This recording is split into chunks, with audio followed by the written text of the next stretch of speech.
you're not going to be putting yourself at risk in any way whatsoever. Again, don't depend on anyone specifically. Make sure that you depend on yourself and what you get accomplished. Welcome to Cards and Constellations with Bonnie Morris and Don Rumor Rivera from Sonoran Mystic Tarot. Here, we blend astrology and tarot to guide you through the twists and turns for the week ahead. Don't forget to hit subscribe and share. Let's dive into your cosmic journey together. Sagittarius, this is your weekly astrology reading for the week of August 18th through the 24th. Miss Bonnie's not able to join us, and so she's written the astrology for me, and I'm going to deliver it. Be patient with me. My reading skills sometimes can be sketchy. And remember, I didn't write this, so don't blame me. Sagittarius, we start off the week with that kite headed towards Saturn, opposing Mars. And so once again, trying to find that compromise between taking action and limitations. Remember, before this week started, and last week especially, there were two kites. And the good part is the one kite is dissolved. And it says here, we also will have the opposition between Mercury and Pluto. So something with the communication is going to have the change for less than the tension, far less than the tension. And we will start off with the square between the moon and Saturn and Neptune. So your feelings versus your limitations and your illusions. So be cautious. Okay. The interesting thing there again is that second kite is also dissolving. So this is also going to have an impact on you. Lots of movement this week. All right.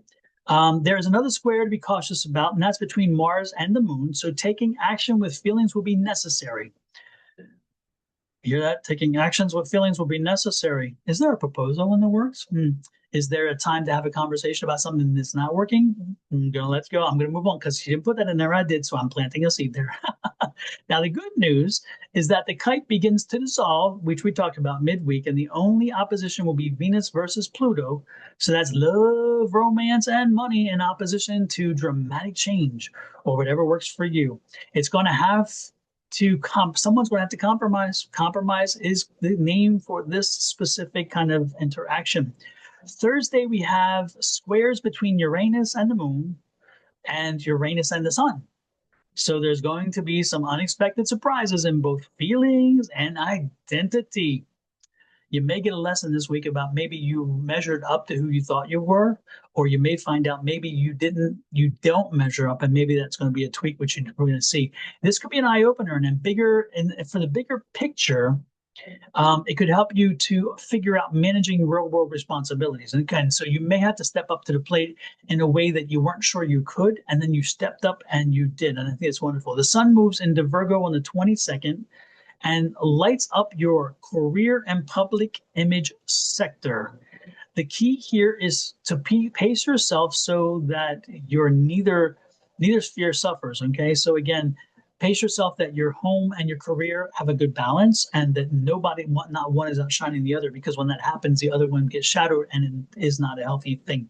Early in the week, you'll feel momentum on a project or recognition for past efforts. In the middle of the week is a good time for networking with those higher ups, smoothing with the boss, little red nose there, or pitching pitching new ideas. Okay. Once the sun enters Virgo, your focus will sharpen on structure, visibility, and long-term career strategies. If you're single, you may cross paths with someone connected to work or public life. Couples could be discussing shared responsibilities, relocations, or building career goals with home life on the 19th and 20th. Be supportive. So what this is saying pretty much is that if you're in a coupled relationship already, there may be a conversation about new job relocation. It could be in reference to just a new job. This could be in conversation about maybe a new home or new home purchase.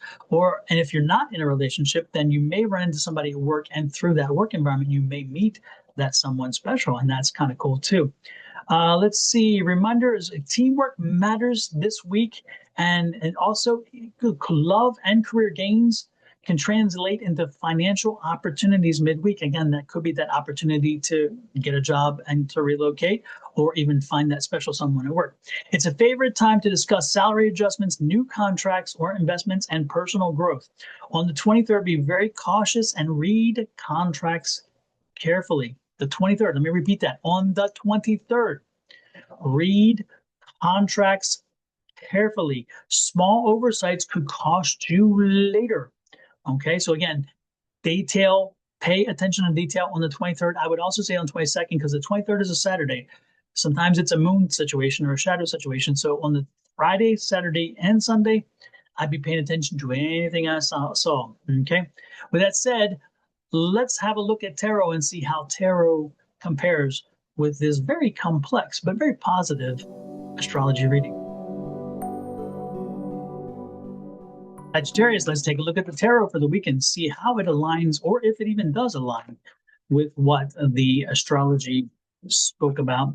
On the bottom of the deck is your energy for the week around you, and your environment this week is not a good week for your coworkers. Your coworkers and your energy around you is just not one that's very supportive. This is more of a contentious situation. This is more about it's a Seven of Swords, and so it's just people. It's not. Don't trust that people will do what they're supposed to do. Don't trust that people necessarily have your best interest at heart. This is a week where you pay attention to the people around you and what's happening, and make sure that you're always maneuvering your situation so where you're not going to be putting yourself at risk in any way whatsoever. Again, don't depend on anyone specifically.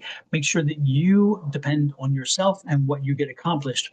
Now, the energy for you this week is the same energy as was Scorpio, and that's the Hangman in reverse. And again, in the Hangman in reverse is you stuck, but this is not a week of stuff. This is you of happiness and activity, moving forward, which I love. And that energy of moving forward is a very good energy that tells you, you know what, shake off whatever's happening and make sure that you are embracing the week and using it to your full advantage. You're going to celebrate this week. This is a week of celebration, acknowledgement for work you have done, acknowledgement for things you've accomplished, and acknowledgement for things that you're moving forward with. So you're going to get a lot of attention this week. People are going to be drawn to you for one, but you're also going to get attention for things you've accomplished.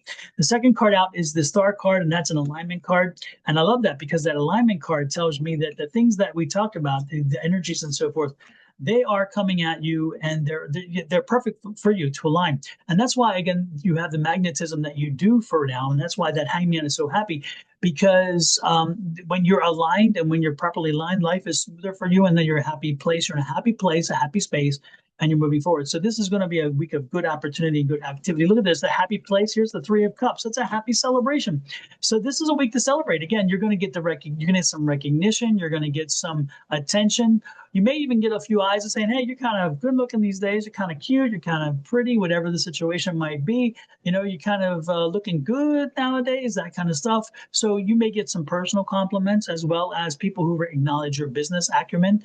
You could get accomplishments about some things some investments you've done, maybe some friendships that are appreciating that they have you as a friend. You know, there could be a crossover of friendships and your professional services, and somehow, you know, they need you to do something, they do, and you're happy. So lots of attention this week, lots of good things. And it's interesting because the 10 of Wands, and so something you've been struggling with for quite a while, something that's been frustrating you is coming to a close.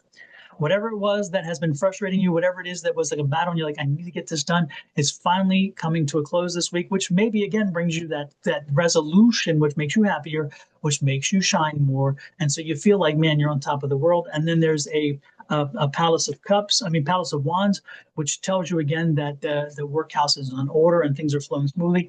And again, the Magician is a very powerful card saying that you make this happen.